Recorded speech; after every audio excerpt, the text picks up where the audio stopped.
Retailers know the best place to sell their goods is somewhere where there's a lot of pent-up demand and a lot of disposable income.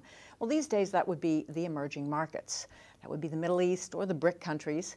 But what do these consumers actually want? Well, here with us today to tell us is an INSEAD professor of organizational behavior who's doing research into just that subject. Frédéric Godard, thank you for being with us on INSEAD Knowledge. Okay, now we already know that wealthy consumers in emerging markets like luxury. Yes.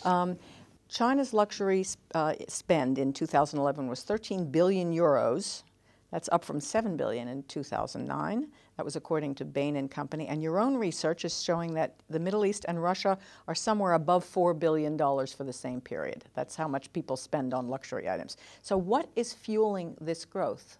And it's only the tip of the iceberg, because you also have to take into account all the creative industries like mainstream fashion and all that, which are also growing tremendously in these countries. So I would say it's not only the wealthy customers who are driving this demand. I would say it's a sociological phenomenon, which is the rise of the middle class. The new one now that is emerging as well is that once these customers know about status products, status goods, they want to express more and they want to express style. So status and style, this is what they want. And I guess to some extent they must be able to fuel that desire through the internet. I mean, more information is available, they travel more. Yes. So these customers in the Middle East, in China, they have the internet, they fly, so they know everything. They're very curious, they have some time to look around. So they know a lot about the industry. They know a lot about the industry, they know what brands are hot in the West, they know the prices globally, they know all this. But now they don't have to leave. I mean, you can shop at Dubai Mall, which is bigger than anything I've seen here in France, and I guess more people visited that than 54 million people. More than went to New York. Yes, so it is gigantic. So this must have a huge impact then on the local retail industry. I mean, what's happening there? Yes, I mean, this is very interesting to see that the most, I would say, most creative retail innovations are now taking place in Dubai, in China. They have to constantly reinvent what retail is all about. Think about Dubai, for example. What is very interesting is that in Dubai, it's around 60%, 60 to 80%, depending on who you ask, who are like tourists. So they go there, they buy stuff. The locals are 20 to 40%. And you have different waves of tourists going there. So you had the Russians, then you have the Chinese, and they don't expect the same type of retail experience. So the local retailers have to adapt to these different waves of customers. One thing that your research said that I thought was sort of interesting, in the Middle East, where women at least tend to shop in committee, so you need a much larger dressing room. Yes. Yes, absolutely. So retail also has to adapt to local customs. So very interestingly, in the Middle East, for example, you shop in groups. So the dressing rooms are larger because you go, women or men together. They try stuff together and they discuss about it. It's a social event, actually. It's much more than just buying products.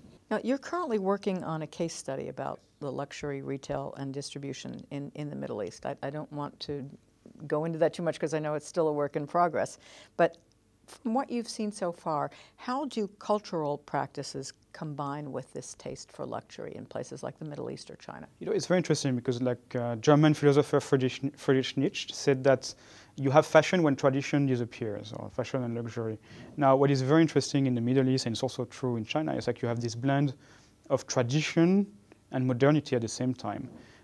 For example, in the Middle East, accessories are very important because change in traditional clothing is not, it happens, but it's very slow and it's within certain boundaries. But accessories are very free.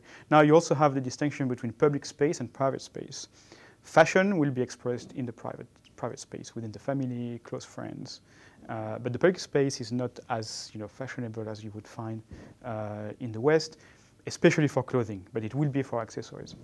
So it's okay to carry the bag. Yes, all the glasses, the sunglasses, very important. Now, what about for men? And we've sort of talked about women a lot, but there's a big masculine sector in the luxury. What are men buying? Actually, the growth of menswear and luxury for men is big, including in the West. So it's one of the growing subsegments of the industry. Very important in Europe, very important in the US, very important also in the Middle East. Why is that? Are men finally figuring, hey, it's okay Yes. to express myself, I don't have to look like Absolutely. everybody Well, else? it's in a way it's going back, for Europe, it's going back to the 18th century where men were actually the ones driving fashion, and then they decided in the 19th century to stop. It was women, so now men are back in the luxury industry. What about some things like different colors, different styles, different shoes? I mean, some brands have had to So do different exactly, things. when studying the Middle East, we found out that you have very interesting cases. Some colors are more successful in Saudi Arabia, green, for example. Because it's the national color. Yes, yes. So this type of things, black and white, for example, colors. So and local retailers will select in the collections that are produced in the West. They will select the colors that will work best, or the products. It's hard for big brands, global brands, to adapt because they need to serve like global markets. But if they can, they will do it. Now, in addition to the customer buying a lot of Western goods, there seem to be a pattern of emerging market indigenous companies going out and buying. I mean, and this would be a good time because luxury brands have been suffering with the economic crisis in the West. Yeah, yeah. So China's Shandong Heavy Industries bought the Italian yacht builder Ferretti Group in 2008. One example. That is true. I mean, you have a trend where, actually you have several trends in one big trend, which is, of course, the rise of Chinese corporations or, BRIC corporations in general, because, customers have more money to spend and the middle class is rising. So the countries are rising in general. So, of course, they have more purchasing power. I keep reading that there's more, there are more brands being created in China, for example. Yes, it's true. And maybe some in the Middle East, I don't know, but indigenous luxury brands. Is there a trend, in fact? There is a trend. It takes time. The thing is, in luxury, it takes time. If you ask Monsieur Bernard Arnault about the essence of luxury, he will tell you that time is of the essence, something very important. It takes time to create a luxury brand. Now, the Chinese could, for example, revive old names that were around 100 or 200 years ago. We've observed that as well in Europe, where old brands are revived from time to time. That could happen. They could create new brands, but Shanghai is an example, but that takes time, maybe 20 to 25 years to have really a great luxury brand. But maybe things are going faster now, so maybe it will take less time. What do you see for the global luxury industry? Maybe the next 3 to 5 years. That's probably a very short period of time. Maybe I should say 5 to 10 years. I don't know. I mean, the key point would be at some point, of course, now Western markets are mature, but at some point the BRIC markets will be mature as well. The middle class can grow, but only to a certain extent. So what will happen then? Already when you talk to luxury brands and fashion brands, they talk about how to increase their market share, the penetration of their products in the West. Think about watchmaking, for example. Luxury watches have become partially irrelevant to many people who have cell phones and so on. The younger generation.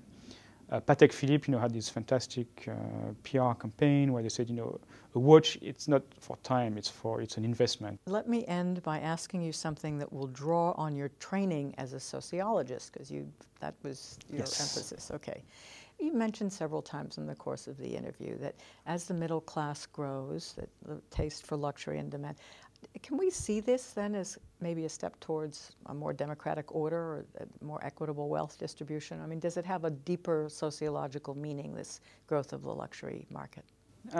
Excellent question, actually. It's ironically, even though when you think luxury, you think inequalities. In fact, it's a sign that society is becoming, societies outside of the West are becoming more equal because the more customers want this type of products.